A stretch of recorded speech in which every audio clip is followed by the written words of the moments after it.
All right. Good morning. Good morning, Leanne. Thank you for always being a great assistant. And thank you, ladies, for joining us, for getting on the replay as well. And yeah, so let's do this. Trying to figure out. Okay. All right. So, Father, we thank you for this new month. We thank you for just your Ruach always guiding and leading us, Father, into newness, into joy this month. Continuation from our celebration of Purim and this month, the celebration of leaving slavery, leaving afflictions behind, and walking into the land that you have for us, Father. Thank you for that. Thank you for just being our guidance, that we can come to you and trust you and be with us here today. And bless this time, bless the ladies who are listening, who are watching, Father. May they and their legacies become anew in you. May the words that are spoken be glorifying to you and uplifting, Father. Let nothing that isn't of you be spoken. Father, thank you. In Yeshua's name, amen. All right, ladies. So the new moon of Nisan, right? Of Aviv, if, it's either or. And I love this month because it's a new year. It's a sign of new beginnings. And, we have a lot of those that we walk through during the year, but this month in particular is, we see the Israelites leaving Egypt to begin anew. And, they had been living a life of affliction, and now they're embarking on a journey of hope. And,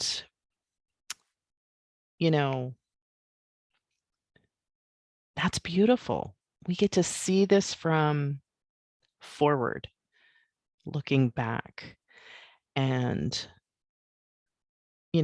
not to say there wasn't going to be waters that needed crossed, deserts to pass, battles to win, there was. But this month, just as the Israelites moved out of slavery and walked into freedom, it's a time for us to do that too, a time of rejoicing and declaring. Judah, the tribe of this month, his name means praise, and praise comes from our mouth or not. And this makes me think of the Proverbs 31 woman and how her husband is known in the gates, among the elders, among the city. And, I've often wondered, well, why was he known in the gates? Because of her. And I believe maybe one of the reasons was because she spoke blessings. The Bible talks a lot about our words, Torah, a lot about our words, all of it. And she spoke blessings, I believe. And we can do the same. We can open our mouths, which is kind of like a door. And when that door is open, we can choose to speak blessings and peace instead of cursings. And because we have come from slavery and affliction too, Abba wants us to recount that, right? We get to do this and speak from a place of joy. Like, look what Father did for me. And oftentimes we look at our afflictions or our trials as just that, trials that we go through. and rightly so.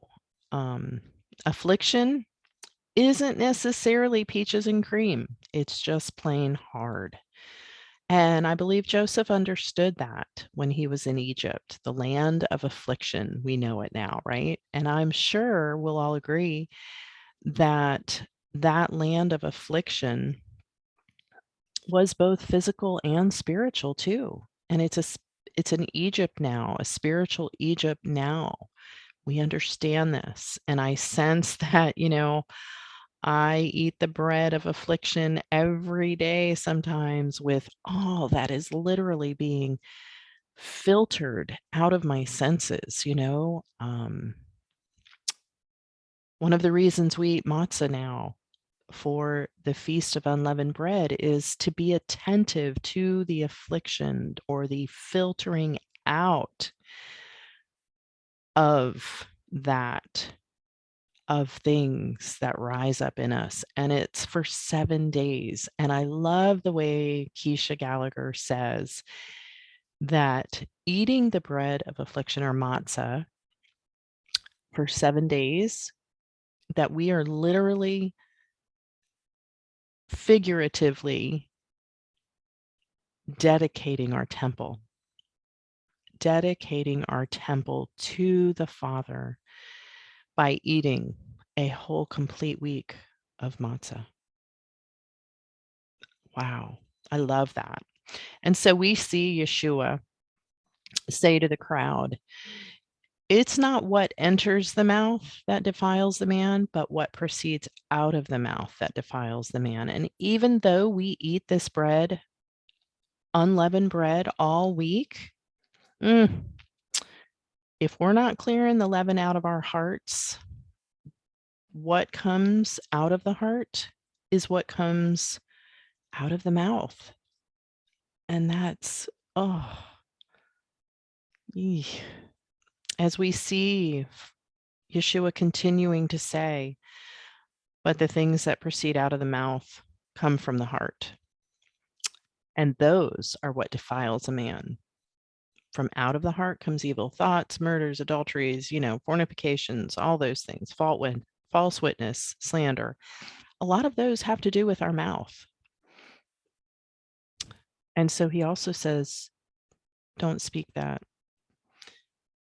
And so you guessed it, probably talking about our mouth, what we speak. In observing Passover, we are commanded to speak the 4 questions, right? So to share the remembrance of what was done. Why is this night of Passover different from all other nights of the year? On all other nights, we either eat leavened or unleavened bread, but why on this night do we eat only matzah? On all other nights, we eat vegetables, but why on this night do we eat bitter herbs? On all other nights, we do not dip our vegetables. We don't dip them. Why on this night do we dip those greens in the salt water and then the bitter herbs into the sweet haroset? On all other nights, we sit up at the table, sit up straight. Why on this night do we recline and eat at leisure?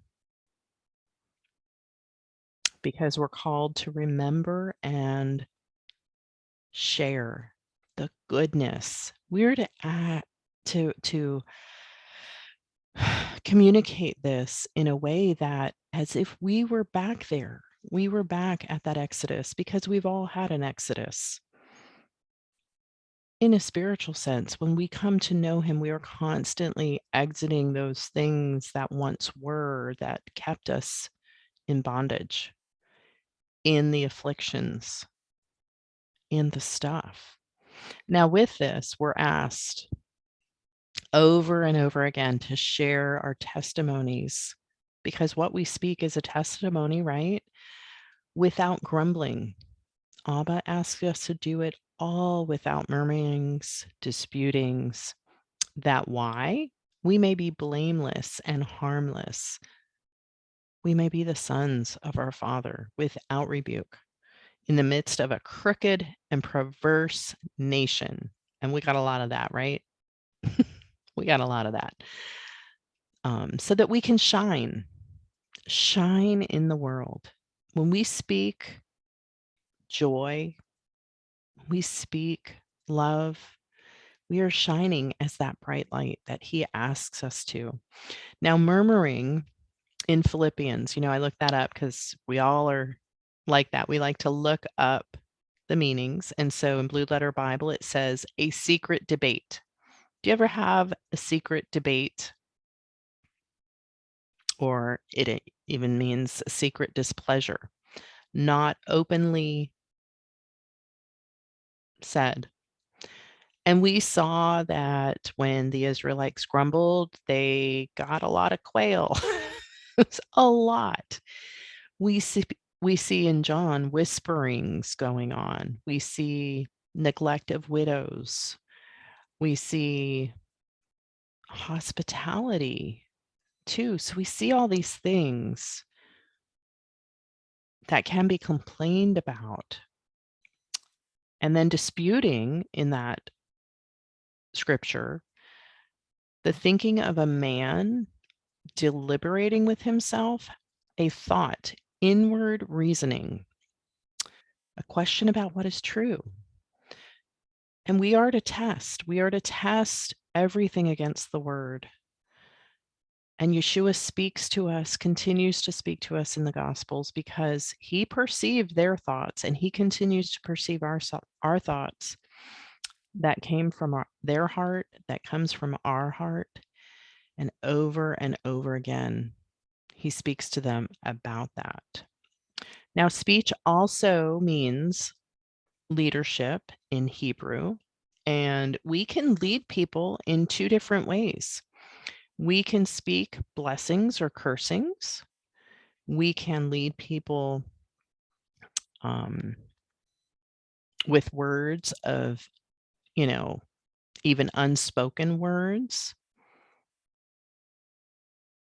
Because sometimes unspoken words speak volumes too, when we should speak an apology or you name it. And we can also speak words that offer a kind of softening word.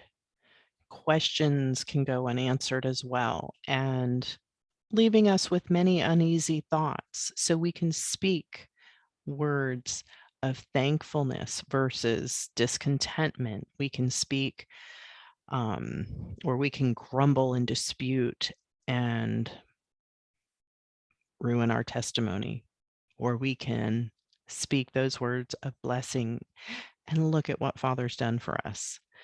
And we read about the not so content words spoken from those Israelites.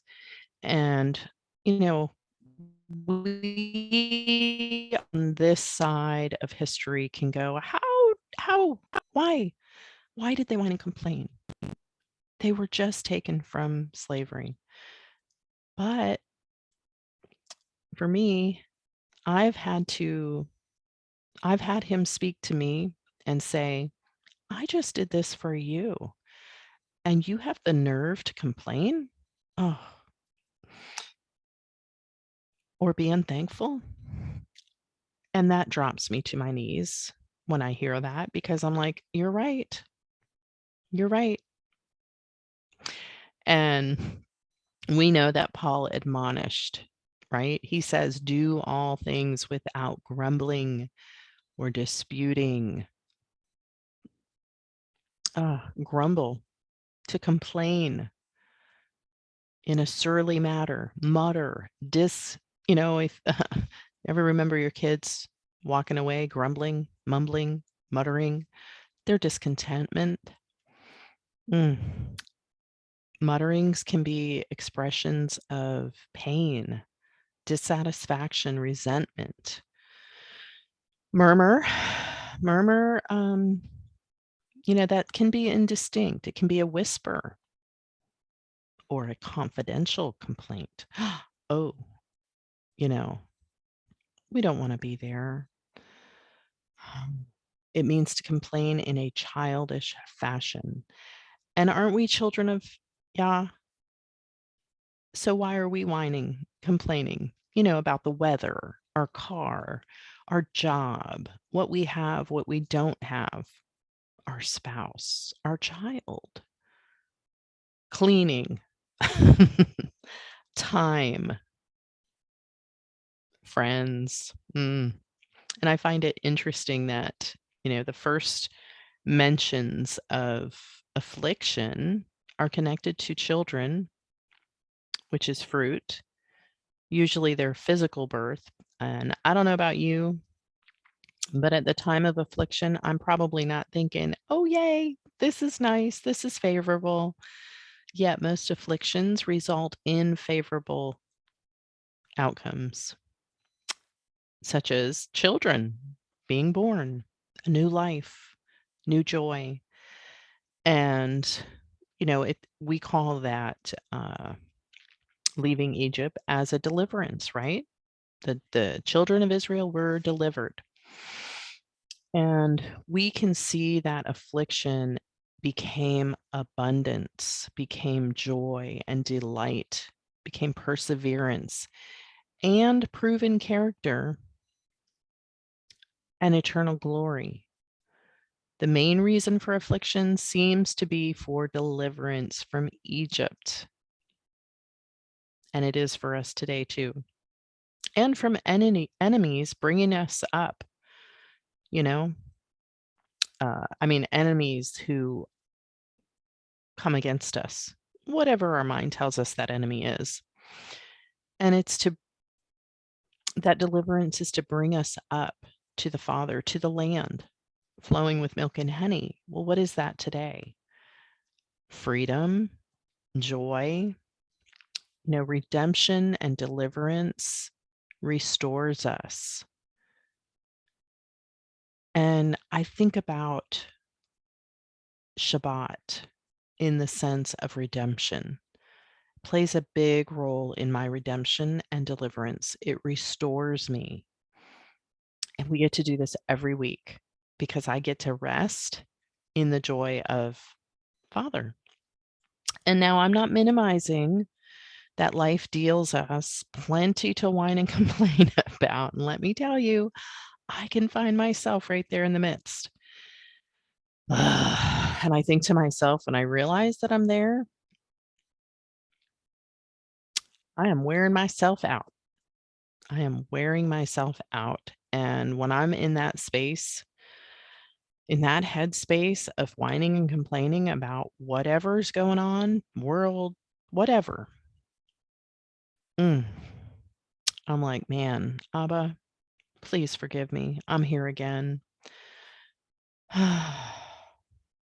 Like I say, wearing myself out. I used to get on my kids, when we raise our kids, you hear them whine and complain. They're children. Children whine and complain. But we're going to go into other attributes of children that we want to be like too. And so they're whining and complaining. And then I see myself whining and complaining. And as they got older, I actually asked them, would you hold me accountable to my whining and complaining? Because I don't always recognize it in myself. And let me tell you, they're more than gracious to help me out. And I'm appreciative for that. I really am. Over the years, I've come to learn about frequencies and that everything has a frequency or vibration to it. Remember when you were a kid in, what was it, elementary school, middle school, and you're learning that everything moved. Even this pen has movement. Piece of wood has movement, rocks. And we just couldn't see it moving. Now, with all the research that we have on hand today, science has done a pretty good job of showing us frequencies. Frequencies are used in healing. My daughter's a sound therapist. She uses that for healing of the body. So it even our emotions has frequency. It's energy in motion. And, for instance, when we have peace, we are operating way up here. And it makes me think of Dr. Halissa Elwine, and heaven is right here, can be right here. And that heaven to me is peace and joy, love, acceptance, willingness. Now, the flip side of that mm, can be the lower vibrations of shame and guilt and grief, fear, right? They bring you down. So if you think about it in a funnel, all that shame is down here, but the joy is up here, and that funnel opens you up. It's beautiful. So our emotions have a frequency. There's also colors that are associated with them too. I don't know a ton about all that, but in the realm of frequency and emotions, fragrances offer an elevation, so to speak. And so think about the fragrance of rose. It speaks of divine love. It holds a higher vibration than any other oil on the planet, from what I understand. It's a powerful heart healer, and it supports us in reaching up, because when I reach up, I'm praising. I'm reaching up to him. I'm praising him. And that's that shape of the heart, allowing him to just pour himself into me. So let's think about those times when maybe you've received a rose.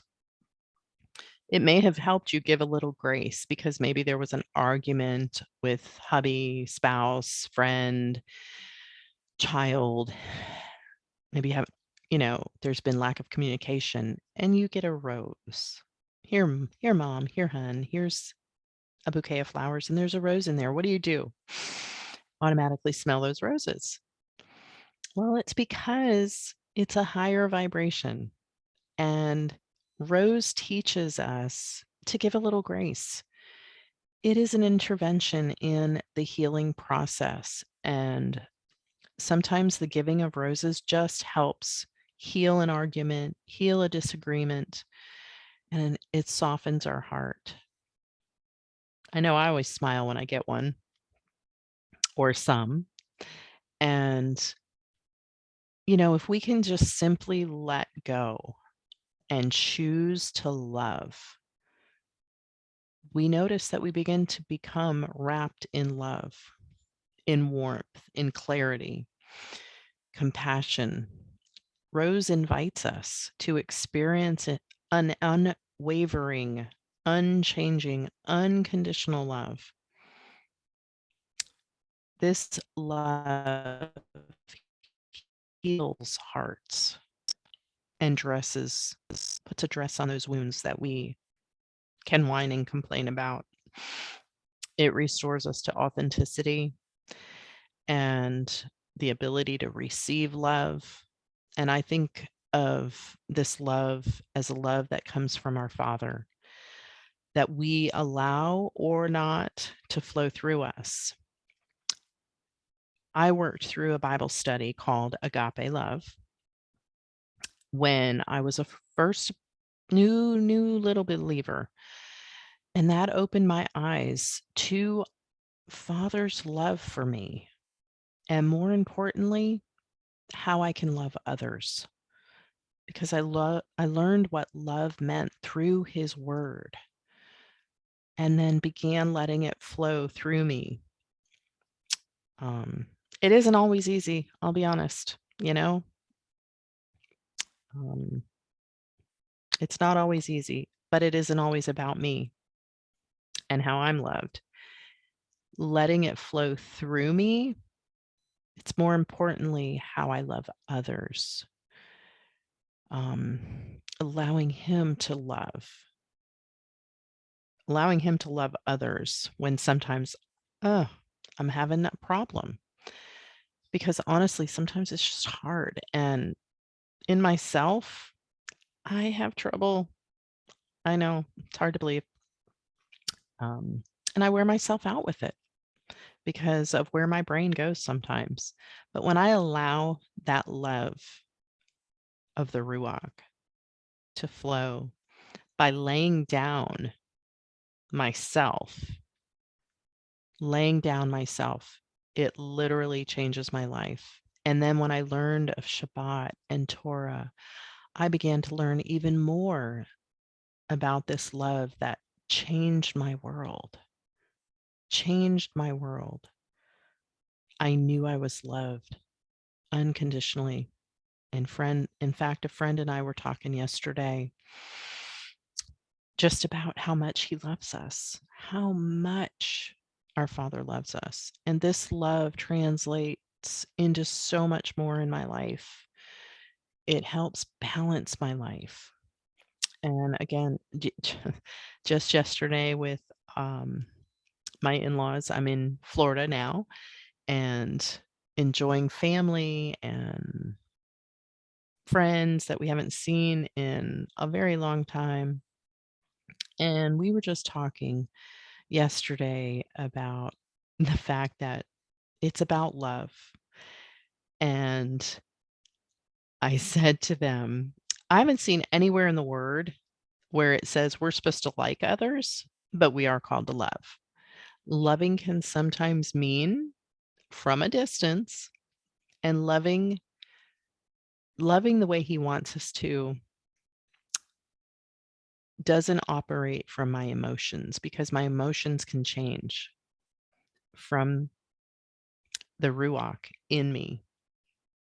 And that's good, allowing the love to flow through me. And when it happens, I'm able to see the humanness of situations, the humanness that we all struggle with at times, the flesh. And that struggle for me with others can usually be related to love. And why do we want that? Now, when we love between a husband and a wife, there is an element of sexuality there. And as we all know, it can become dormant because of busyness, children, work, neglect, whatever, et cetera, et cetera, et cetera. Even our words, we can become disconnected, can cause dormancy within us. I don't, I don't want to have relationship. But we need to balance that. We need to balance that to help regain interest at all times for intimacy so that we crave and desire that intimacy more. And I'm not saying that it's all about the physical intimacy, because sometimes maybe you feel this too. I just need a hug. I just need a hug. I just need to be held. Hold me in the space I'm in. Hold me in the humanness that I'm in. Although it can always or not always, it can lead to a physical intimacy. A hug, holding can lead to more. But it's that intimacy in my head of knowing that Father's right here, loving through me in my humanness, which allows me to then love and see others as love, flaws and all, flaws and all. And that's where in this blend, we started with rose, we're adding jasmine now. And this comes in because jasmine can bring some balance too. These fragrances, they change those emotions I talked about from a lower frequency to a higher frequency. Can bring balance. Jasmine is beautiful for that. It can assist in respecting ourselves, because I know when I'm off in my head, uh, which gets twisted sometimes, my thoughts. Maybe that can translate into not respecting myself because perhaps this or that comes up, and I may not share it, but it's working on me and Father's trying to work something out in me. Or sometimes something will be triggered in this area of intimacy, and that comes from a past trauma in in the area of sexual purity, a struggle that is very real, because the enemy of our thoughts comes in to just tear me down. And the trauma that I have been through in my childhood in this area growing up, and many of us have been through, I've talked to several, and just here in the cafe, who've been through trauma in this area. And so things can be triggered, causing a disturbance, a disturbance in the force, in the balance, right? I'm thinking of my son in his Star Wars days. But this fragrance of jasmine has helped me work through imbalances in receiving healing. Trauma in sexual areas causes distortion um, in relationships. It just can. And it's soothing. Jasmine is soothing and it helps feel safe. And we used to have a night blooming jasmine outside our front door.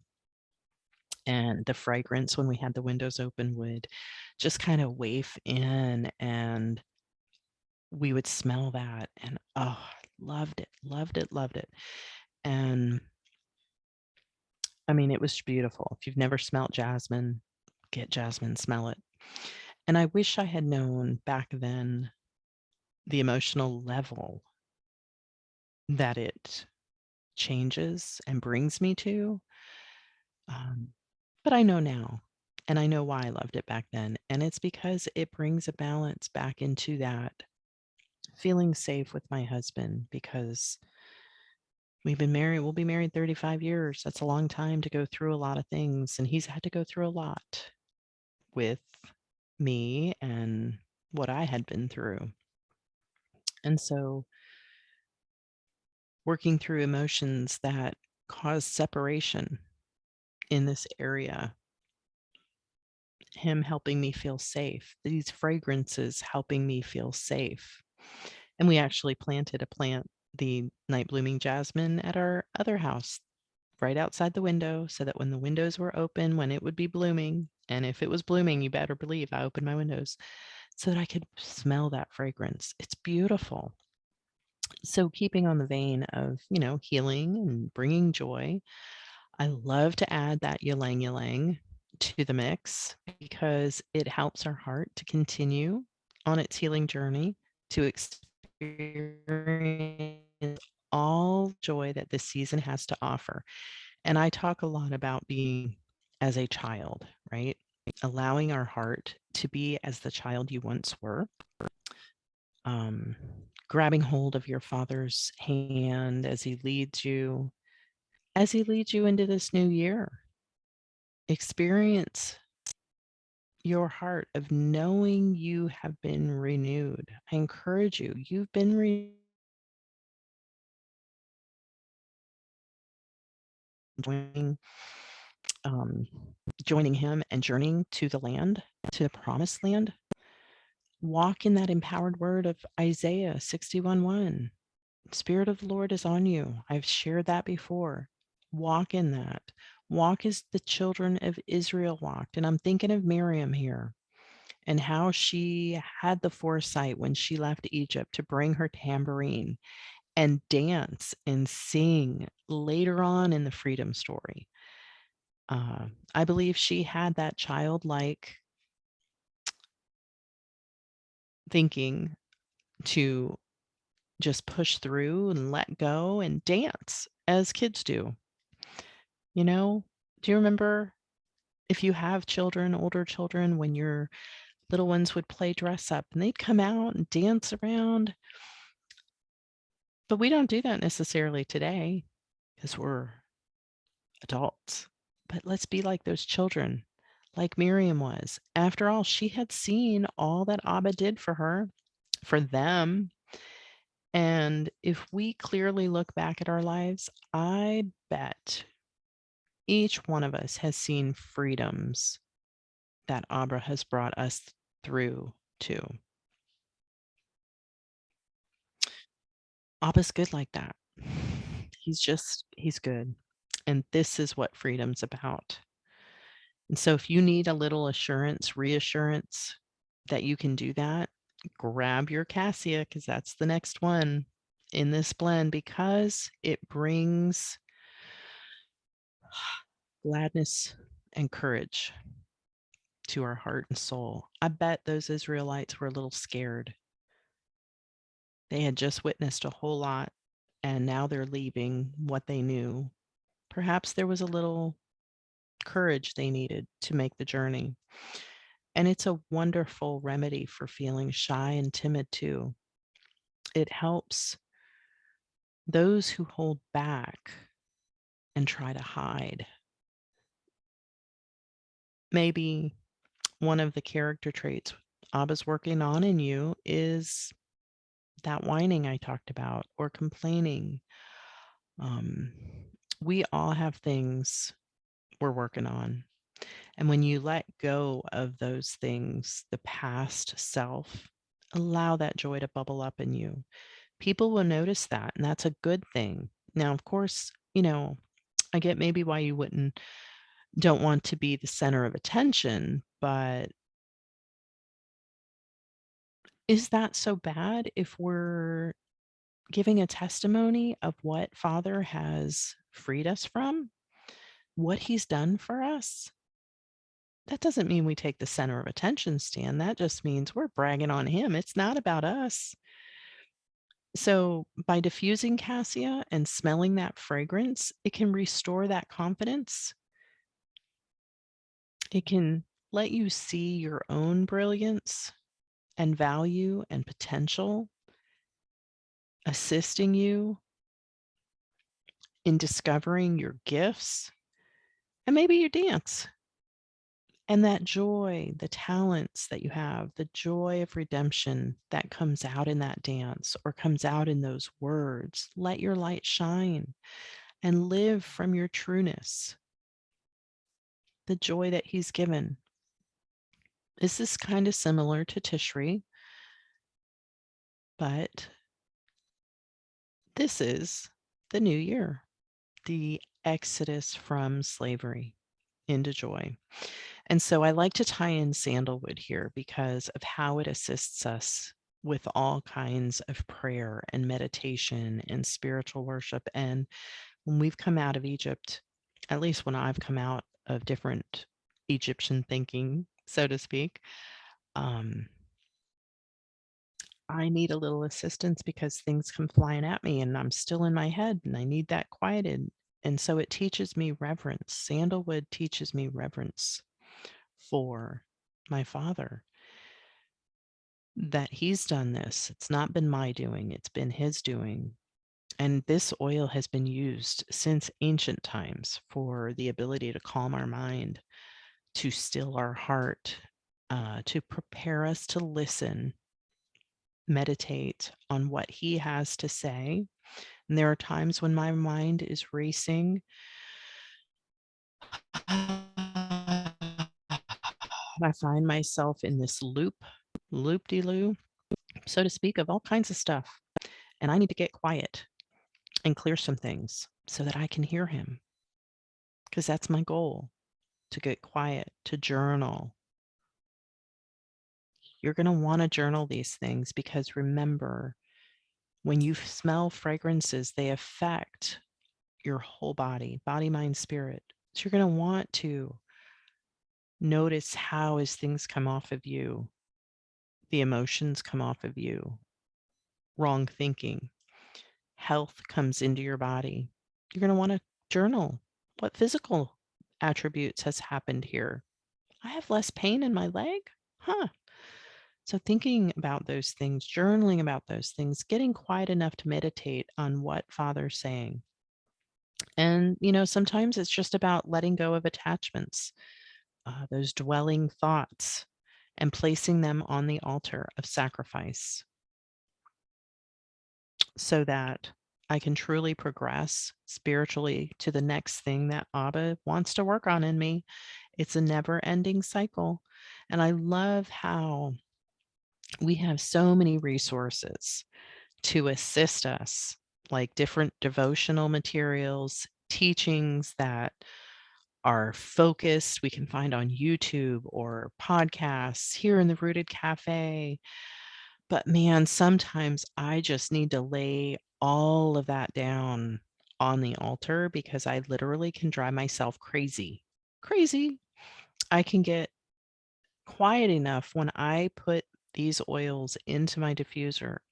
I can get quiet enough to listen, realign my priorities to be in line with Father's, so that I can hear his small voice, subtle voice. Mm. And y'all know there's also a lot of world problems that can cause this racing in my mind too, wars, rumors of wars, world kingdoms, economy, food shortages, you name it. So many things that I just need to get quiet and lay all that on the altar and say, "Mm, Father, come in. Ruach, speak to me." And so that's why I find sandalwood so calming. And because of this calming of the heart, the mind, the spot, the thoughts to be able to listen to Father more, we can know that sandalwood also helps support the cardiovascular system in a physical sense. You can rub that on you. And the cardiovascular system, circulatory, it's responsible for transporting blood to various tissues throughout the body, all over. And even the heart goes through the heart, blood vessels, arteries, veins, capillaries, all of that. And so that the heart's the middle of the body, and it's transporting life-giving blood to every part of your body. Life-giving. So our heart, where is our heart? Sometimes we need to just lay things down at the altar and let our heart rest. And we can rest in Him. We can feel positive again. And so, because I love wild orange, I love it. Brings me back to being creative and again, that childlike that Father wants me to be. And that affects our endocrine system, our hormone. Wild orange does. And that creativity that we want, because we want Him to be creative through us. How many of us have a dream or something we want to do and we're stuck and we don't do it for whatever reason? Wild orange can help break through that. It can bring that positive mood, bring you back to that childlike inner child that you were, that Father wants you to be. Trusting Him, walking with Him, holding His hand, letting go of the fear of the unknown. And think about how those Israelites had to do that. They had to let go of the fear of the unknown, let go and let Him. We remember that slogan, right? And so let's do it. Let's let go and let Him. What do we need to let go of? Wrong thoughts. We had to let go in Egypt of a lot of things, but what did He do? He gave them a lot of things that they took too. What do we want to take? His joy, I've talked about it. His joy, His love, His healing. We want to walk in that. And so all of these oils, you can get your diffuser and drop your rose, maybe 4 drops, your jasmine, maybe 3, couple drops of ylang ylang, and then cassia, sandalwood, and orange, maybe just 1 drop. Maybe you mix it up a little bit more, but I encourage you, go ahead, enjoy your oils, those fragrances that bring life and healing, and let's walk into the freedom that Father has done and is continuing to do for us. All right. Love you, ladies. Thank you for joining. We will get this posted and you can comment, send me a message, Debbie, Rooted Cafe. And yeah, thank you for joining. So, Leanne, what do you think?